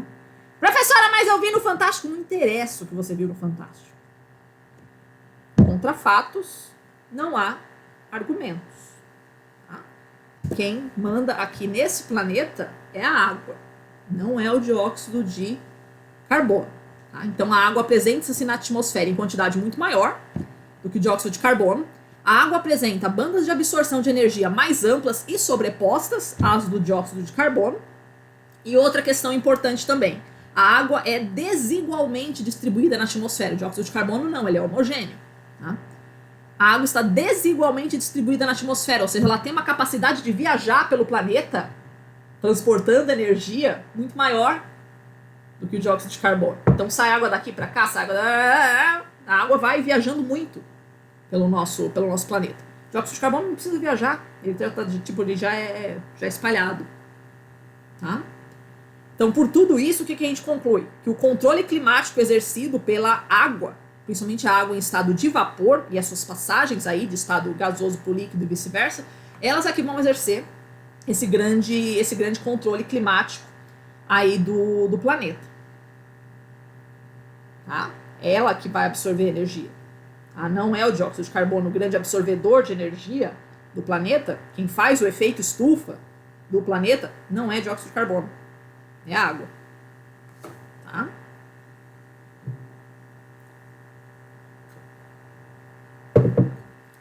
Certo até aqui? Aqui a gente tem um gráfico mostrando aí o que seria então o efeito estufa.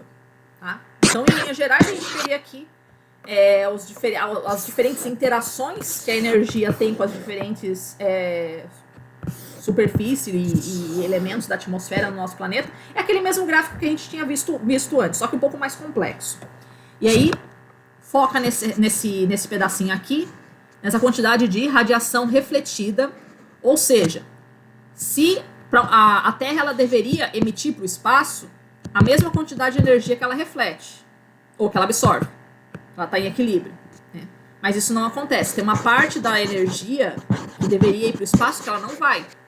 Que ela volta aqui para nossa superfície em virtude de alguns gases, que são chamados gases de efeito estufa, né, que estão presentes na nossa atmosfera. Tá? Se não existissem esses gases, tá? Se não existissem esses gases na nossa atmosfera, a nossa atmosfera ela seria muito fria. O Arrhenius, aquele mesmo cara lá que fez os conceitos de ácidos e bases, vocês que foram bons alunos de química, vocês se recordam, ele calculou que a temperatura média do planeta, se não existisse efeito estufa, ou seja, se toda a energia que o Sol manda para cá fosse refletida de volta para o espaço, a temperatura média do planeta seria de 18 graus negativos. Só que ela não é 18 graus negativos, ela é 15 positivos. Então, existem alguns gases na nossa atmosfera que fazem essa elevação da temperatura do nosso planeta. Tá? Não é menos 18. Tá? Então, a gente acabou de ver, né, o principal desses gases é o vapor de água e, secundariamente, o dióxido de carbono. Tem outros também, óxido de nitrogênio, né, tem outros gases naturais também, que vão fazer esse efeito estufa, tá? Que é o que faz aqui o planeta ser um pouquinho mais quentinho do que ele deveria ser, do que dependesse só da radiação solar, tá? Então a composição da nossa atmosfera ela vai ter relação aí com a nossa temperatura. Só que se você tivesse o efeito estufa agindo efetivamente de acordo com aquilo que ele pode fazer no nosso planeta, ou seja, com a nossa composição atmosférica, a gente teria uma Terra com uma temperatura aí algo em torno de 60 graus Celsius a nossa superfície. Tá? Então, tem alguma coisa aí que eu tô tendo, que eu tenho que explicar essa variação. Então, o que acontece? Tá? A gente nunca vai conseguir chegar a essa temperatura de 60 graus Celsius aqui na nossa superfície. Por quê? Porque muito antes disso acontecer, a atmosfera já vai se tornar um sistema turbulento. Lembra que a gente estava falando que o ar quente sobe e o ar frio desce? Tá? Assim que eu comecei a aquecer, a superfície da Terra começou a aquecer. Era para chegar a 60. Tá? Mas, tipo, quando ela começa a chegar a uns 30, alguma coisa assim, começa a aquecer, esse ar, ele já ficou mais quente, ele já tá mais leve, ele já vai subir. Ele não precisa chegar a 60 graus. Percebe que ele tá mais leve, assim, ele tende a subir. Muito antes disso, ele já começa a subir. Ele já começa a subir, e aí o ar mais frio vai descendo. E aí começa esse jogo infinito. Tá? Então, isso daí, 60 graus seria a nossa superfície se a atmosfera ficasse parada. Tá? Nada sobe, nada desce na nossa atmosfera. Isso, a nossa temperatura chegaria a 60 graus na nossa superfície. Só que isso não acontece, porque o ar é um fluido. O ar se movimenta. Se o ar fosse sólido, aí a gente teria, né, essa superfície muito quente. Mas o ar é fluido. Então ele se movimenta. Então, assim que ele começa a aquecer, ele já vai subindo, o ar frio vai descendo.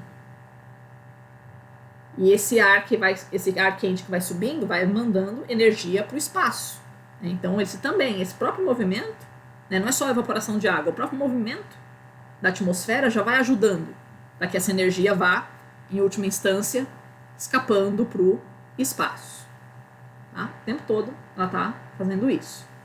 Então não precisa chegar a 60 graus aqui na superfície. Antes disso, ela já começa a fazer esse movimento aí, as convecções produzindo nuvens e massas de ar e whatever, né? Todos os fenômenos meteorológicos aí, para fazer essa transferência de energia aí pro espaço.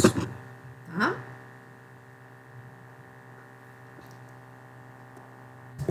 Então isso daqui é o que acontece. Vamos pegar um perfil vertical da nossa atmosfera. Se o efeito estufa atuasse com a sua plenitude, ou seja, se todo o dióxido de carbono, todo o vapor de água que está presente na nossa atmosfera atuasse em sua plenitude, é este perfil aqui de temperatura que a gente deveria observar no planeta. Isso aqui é altitude. Aí esse aqui é temperatura. Então a gente deveria ter temperaturas muito elevadas na superfície, e conforme eu fosse subindo a serra, resfriando muito rápido.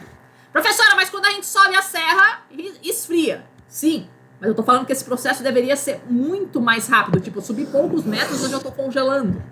Assim, tá? E não é isso que acontece. De fato, a gente vai subindo a serra, a temperatura vai diminuindo. Então, isso daqui é o mundo real. Tá? Isso daqui é o mundo imaginário.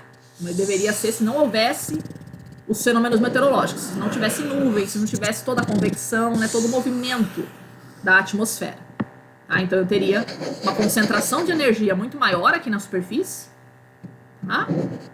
E ia resfriar muito rápido conforme eu fosse subindo. Tá? Então a existência dos fenômenos meteorológicos, a existência de nuvens, a existência do movimento de convecção deixa essa variação um pouco mais homogênea. Ou seja, a superfície não fica tão quente, nem a altitude não fica tão fria, embora a diferença ainda continue existindo. Tá? Então, é isso que as nuvens fazem, é isso que o movimento de convecção faz, né? Remover esse excedente de energia que eu tenho aqui embaixo e mandar lá para cima, deixando esse contraste um pouco mais homogêneo. Olha o contraste que eu teria de temperatura aqui, da baixitude para a altitude, e olha o contraste que eu tenho aqui, né? A curva é muito mais suave, esse movimento. Tá?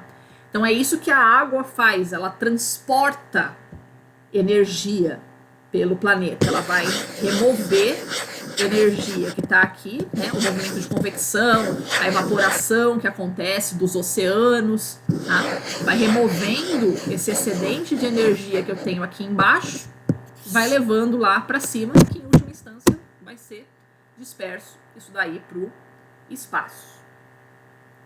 Perfeito? Tudo isso para dizer o quê? Que o entendimento do funcionamento da água no sistema climático não é um negócio muito simples. Você vê que tem um monte de variáveiszinhas aí em jogo. Tá?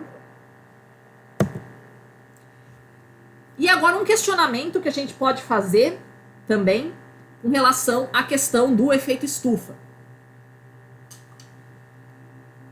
Se efetivamente é isso que acontece no nosso planeta. Deixa eu limpar um pouquinho a lente aqui.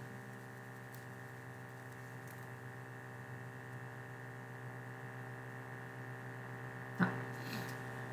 Todos os sistemas físicos que estão presentes no nosso planeta recebem, de uma forma ou de outra, recebem radiação solar. Tá? A radiação solar entra, né, e ela vai ter que sair de alguma forma. Como é que ela sai? Ela pode sair ou por radiação infravermelha, tá?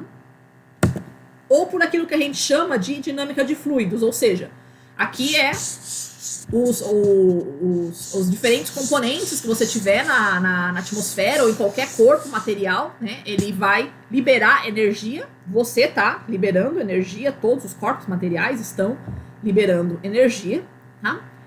Mas, se for um fluido, ele vai também perder energia por dinâmica, ou seja, por movimento do ar. Tá? Vai ficar mais claro quando eu mostrar os outros dois exemplos aqui. Tá? Sabe quando você deixa o carro estacionado numa... Você não conseguiu lugar com sombra no estacionamento, você tem que deixar no sol. E aí você vai fazer as compras e tal, quando você volta, tá aquela delícia, né? Quando você vai abrir o carro, tá? Por que isso acontece? Tá? Porque o carro estava fechado. Tá? Você deixando o carro fechado, a energia solar, ela vai entrar ali pelos vidros, ela vai ficar ali aprisionada. Tá? Muita gente explica esse efeito, né, dizendo que é o efeito estufa, né, que foram os gases que estão ali dentro do carro que fizeram isso. Isso não é verdade. Tá? O carro ele fica mais quente porque ele estava fechado. Ele estando fechado, a energia toda que entra pelos vidros, ela fica ali aprisionada, ela não consegue circular. Tá? Você sabe disso, você percebe isso no seu cotidiano. Todo ambiente que é mal ventilado, ele é mais quente do que um ambiente que é bem ventilado, estando sob a mesma temperatura. Tá? Tanto que se você abrir as portas do carro rapidamente, né, a composição atmosférica ali continua sendo a mesma, percebe? Não tinha ninguém respirando ali dentro. Então, né, então a composição atmosférica continua sendo a mesma. Na hora que você abre a porta do carro, beleza, ele vai refrescar. Tá? Então é isso que vai acontecer com os sistemas fechados. É isto o que acontece com uma estufa. A gente pensa que a estufa ela se aquece por causa de alguma propriedade que o vidro tenha que impede a saída de radiação. Isto não é verdade. O vidro não tem essa propriedade. Professora, mas por que as estufas são quentes então? Porque elas são mal ventiladas. O que é uma estufa? Não é um ambiente fechado? Tá? Então as estufas são mais quentes justamente porque elas são mal ventiladas. Tá? Vou botar o carregador aqui, senão ela vai descarregar. Então isso daqui é o que vai acontecer com uma estufa. Vocês veem que eu desenho bem pra caramba. Então, na estufa, a radiação solar entra, o vidro não bloqueia a radiação infravermelha, tá? A radiação infravermelha continua saindo pelo vidro. O que o vidro da estufa vai bloquear, gostaram da minha estufa? Vai ser o movimento do ar, tá? Então, a estufa sendo um ambiente mal ventilado, ela vai ficar, essa energia vai ficar ali aprisionada. Tá? Isso é o que acontece na estufa, isso é o que acontece no carro, isso é o que acontece em qualquer ambiente mal ventilado. Tá? Se continua saindo radiação infravermelha e eu bloqueei o movimento do ar, tá? Ou seja, eu cortei esse efeito mecânico do ar, eu cortei essa possibilidade de resfriamento através da movimentação do ar, é líquido e certo que isso daqui vai aquecer. Então toda a estufa vai ser mais quente. Todo carro que você deixar fechado, ele vai ficar mais quente do que um carro que ficar aberto. Tá? Então é isso que acontece num ambiente que ele está fechado. O que acontece com a terra? Que a gente fala que a terra acontece a mesma coisa, né? Que acontece na estufa. Então, os gases de estufa, eles teriam essa propriedade de reter a energia, a radiação infravermelha, tal como acontece na estufa. Não é a mesma coisa. O que acontece na estufa não é a mesma coisa que acontece na terra. O que acontece na terra é o seguinte. Entra a radiação solar, tá? Os gases de estufa, olha os gases de estufa, que bonitinho. Os gases de estufa, eles bloqueiam a saída de radiação infravermelha, né? Então essa radiação ela não vai embora para o espaço, ela vai ficar retida aqui na superfície. Mas os gases estufa, eles não bloqueiam o movimento do ar. O ar continua se movimentando, não interessa a concentração que você coloca de gases de estufa na nossa atmosfera, o movimento continua o mesmo. Ninguém colocou nenhum muro na atmosfera, nem nada disso. Perceberam? O movimento do ar, ele continua. Tá? E aí que vem a pergunta. Qual é o resultado disso? Se eu aumento as concentrações de gases de efeito estufa do planeta, né? Eu vou ter uma retenção maior da radiação infravermelha? Sim. Sim. Né? Com mais gases de estufa no planeta. Só que isso daqui eu não tenho como saber qual vai ser o resultado. Tá?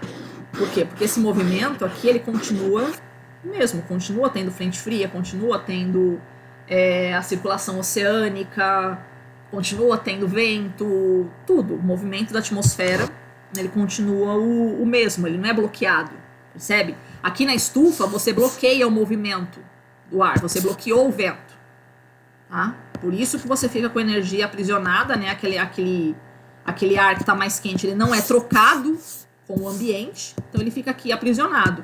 No caso da Terra, se eu tenho um ar quente, uma determinada porção da Terra, ele não fica aprisionado. O ar que se aquece do Equador, ele viaja. Ele viaja pelo planeta inteiro. Tá? Não tem nada que aprisione o ar de alguma região quente do planeta, né? Fazendo a Terra ficar um ambiente mal ventilado. A Terra não é um ambiente mal ventilado. Percebe? A estufa, ela é um ambiente controlado. A Terra não é um ambiente controlado. A Terra não é um ambiente mal ventilado. Tá? Então, se eu mantenho a movimentação do ar, né, aumentei a radiação. A radiação vai ficar mais presa aqui, sim. Tá? Mas eu mantenho a movimentação do ar. Qual que vai ser o resultado disso? O planeta vai aquecer? O planeta vai resfriar? Whatever. O que vai acontecer? Vamos pensar, né? Aumentou a quantidade de radiação, professora. Então o planeta vai aquecer. Sim. Não necessariamente. Tá? Porque lembra, energia não é a mesma coisa que temperatura. A energia, vocês que foram bons alunos de física na escola, vocês se recordam que energia não serve só para fazer calor, né? Energia não é só calor. Lembra? Tem 3 coisas ali que a energia se manifesta: luz, calor e movimento. Tá? Energia produz luz, energia produz calor e energia produz movimento. Então, você dizer que essa energia aqui, ela necessariamente vai resultar num aumento de temperatura, isso não é verdade. Isso não é verdade por quê? Porque essa energia, ela pode se manifestar também em movimento, na forma de luz também, mas é muito pouco provável isso na nossa atmosfera. É mais provável que ela se manifeste na forma de movimento. Ou seja, eu tendo uma atmosfera que é mais turbulenta, com mais energia, uma atmosfera com uma quantidade maior de energia, pensa, o ar quente não sobe, o ar frio não desce. Então pensa, uma atmosfera com mais energia, essa máquina térmica é mais eficiente. Então é mais ar quente subindo e mais ar frio descendo. Né? Eu faço essa máquina térmica trabalhar de forma mais eficiente. Tá? E se a função desse movimento aqui, em última instância, não é mandar energia embora para o espaço, Então, se eu faço essa máquina ficar mais eficiente, eu posso, em princípio, mandar mais energia embora para o espaço. Isso pode fazer o planeta resfriar. Entenderam a lógica? Eu tenho um planeta com uma quantidade de energia, ele funciona numa velocidade. Se eu adiciono energia para o planeta via gases estufa, que vão aprisionar a radiação, ou seja, vai ter mais energia aprisionada, eu posso acelerar o movimento da atmosfera. Eu posso acelerar a evaporação da água. Evaporando mais água, vai ter mais nuvem. Mais nuvem significa o quê? Mais energia indo embora para o espaço. Significa uma cobertura maior de nuvem sobre o planeta. Significa que menos energia solar consegue chegar aqui na superfície. E esses dois processos, tanto a maior quantidade de energia que não consegue chegar aqui na nossa superfície e a energia que a nuvem vai mandar embora, na hora que ela passar para o estado líquido, esses dois processos resfriam o planeta. Toda a turbulência atmosférica, isso vai ajudar a resfriar o planeta. Então é um erro muito grave a gente dizer que esse superávit de energia que vai acontecendo com o planeta, na medida que a gente vai colocando mais gás estufa na atmosfera, que vai aumentando, sim, a quantidade de radiação infravermelha que vai sendo aprisionada aqui na atmosfera, isso não necessariamente vai redundar num aumento de temperatura do planeta. Você não tem como garantir quanto dessa fração, dessa energia, vai ser efetivamente utilizada pelo planeta para aquecer o ar e quanto que vai ser utilizada para acelerar o movimento do ar. Na verdade, é até muito mais provável, Lembra que a manifestação de energia por movimento ela é muito mais frequente nos nossos sistemas naturais do que a manifestação de energia via calor, o transporte de energia via calor. Esse transporte por movimento ele acontece muito mais. Então é muito mais provável que um aumento de gás estufa torne essa máquina térmica, esses movimentos térmicos do planeta mais eficientes, portanto libertando mais energia embora para o espaço, do que isso efetivamente se reverter num aumento de temperatura. Tá? Principalmente se você considerar aqui, principalmente se você considerar que o movimento do ar, da atmosfera e dos oceanos, ele é essencialmente caótico.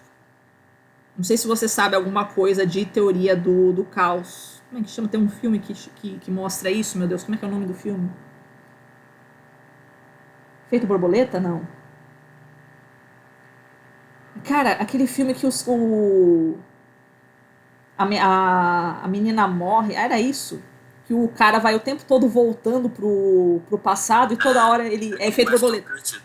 É isso, efeito borboleta, Ele vai toda hora ele vai voltando no passado, ele tentando consertar alguma coisa, mas sempre outra coisa dá errado, Isso é um sistema caótico. A gente confunde, sistema caótico com um sistema bagunçado. Não é isso. Sistema caótico é um sistema que tem muitas variáveis, e qualquer mudancinha numa dessas variáveis pode provocar um resultado completamente diferente lá na frente. A sua vida é um sistema caótico. Tem muitas coisas que atuam na sua vida, então qualquer coisinha que você mudar nela, assim, pode dar um resultado completamente diferente lá na frente. Tá? Então isso é que é um sistema caótico. A atmosfera e os oceanos são sistemas caóticos. Primeiro, são muito grandes, são fluidos, ou seja, eles estão em movimento, tem muitas variáveis atuando nele, então recebe energia do Sol, recebe energia dos seres humanos, recebe energia do interior da Terra, Então são muitas variáveis atuando sobre eles. Ou seja, eu coloquei aqui, eu estou aumentando a quantidade de energia de radiação infravermelha que fica aprisionada no planeta, que eu não tenho como saber qual vai ser o resultado disso, se vai ser um aumento de temperatura ou se não, isso aqui vai aumentar o movimento dos fluidos. Então essa energia aqui que está aprisionada, ela pode ser usada para aumentar a dinâmica de fluidos. Só que a dinâmica de fluidos é caótica. Então eu não tenho como prever esse resultado duas vezes. Eu não tenho como prever esse resultado, porque um aumento de radiação pode se reverter num aumento de movimento e não num aumento de temperatura na atmosfera. E não tenho como prever porque esse aumento de movimento que vai acontecer no planeta é essencialmente caótico. Tá? Então a gente não tem como saber se efetivamente um aumento na concentração de gases estufa vai efetivamente aquecer o planeta. Professora, mas é caótico, então a gente pode não saber exatamente como é que é o resultado, né? Então pode aquecer o planeta? Pode. Pode. Um aumento de gases estufa pode aquecer o planeta. Eu não tenho como saber como é que vai ser o resultado. Pode. Pode aquecer o planeta. Mas pode esfriar também. Pode aquecer muito? Pode. Pode aquecer pouco? Pode. Pode esfriar muito? Pode. Pode esfriar pouco? Pode. Pode não acontecer nada? Pode. Não tem como a gente saber. Tá? Isso é um sistema caótico. A gente não tem como, em essência, saber qual vai ser o resultado. Quanto mais longínquo o futuro, então, pior. Tá? Professora, mas já que a gente não tem como saber, então é melhor a gente não fazer nada. É melhor a gente não interferir na atmosfera. Aí vem um outro problema também dos sistemas caóticos. Tá? Num sistema caótico, não existe diferença entre ação e inação. Tá? Então, quando você lança gases estufa na atmosfera, você está interferindo na atmosfera, correto? Ok. Quando você não lança gases estufa na atmosfera, você também está interferindo. Louco, né? Mas não existe. Não existe diferença. Né? Simples fato de você estar respirando, você existir, você já está interferindo. A hora que você morrer, você vai continuar interferindo na atmosfera, porque você vai virar gases, isso vai para a atmosfera. Tá? Não tem. Não existe maneira de você não interferir. A sua decisão de não interferir na atmosfera é uma interferência. Não tem o que a gente fazer. Então aqui eu coloquei um resumo, né, do que é toda essa explanação que a gente fez aqui. Então as estufas, elas cobrem, né, a estufa, ela é quente por quê? Porque eu cortei a dinâmica atmosférica, eu cortei o vento. Tá? Todo ambiente que é mal ventilado, ele é mais quente. Tá? Não é isso que acontece na Terra. Tá? Na Terra, o que é cortado não é o vento, não é a dinâmica atmosférica. O que é cortado aqui é o escape de radiação infravermelha para o espaço. Ela vai ficar mais retida aqui. Mas o movimento da atmosfera, ele permanece. E se esse movimento ele é essencialmente caótico, eu não tenho como prever qual vai ser o resultado. Então o mecanismo que acontece nas estufas não é o mesmo que acontece na Terra. Você não pode usar essa metáfora da estufa para você dizer o que acontece na Terra em virtude da presença desses gases, seja dióxido de carbono, seja vapor d'água, whatever. Tá? Não é o mesmo processo físico. Aqui eu estou cortando um movimento dinâmico. Aqui eu estou cortando um movimento radiativo. São fatores diferentes que estão em jogo. Aqui. Tá? Então, na Terra, os gases que são chamados gases estufa, que é uma nomenclatura incorreta, né? Porque não é efeito estufa, não é a mesma coisa que acontece na estufa. Na Terra, os gases estufa, eles bloqueiam a saída de radiação infravermelha, sim, mas eles não bloqueiam nem a dinâmica atmosférica, nem a dinâmica oceânica, que são caóticas, né? Então, sendo essas dinâmicas caóticas, em essência, o resultado é imprevisível. Assim como pode aquecer, pode resfriar também, tá? E aí, de novo, né, quando a gente evoca o princípio da precaução para não interferir na atmosfera, tá furado, porque, tipo, qualquer coisa que aconteça na atmosfera tá interferindo. Não existe diferença entre ação e inação dentro de um sistema caótico. Certo? Era isso, crianças. Vocês têm alguma questão referente à aula de hoje?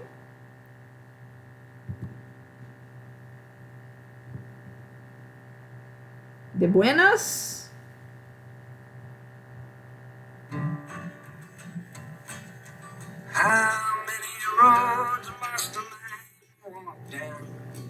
Então fechou, crianças. Tá?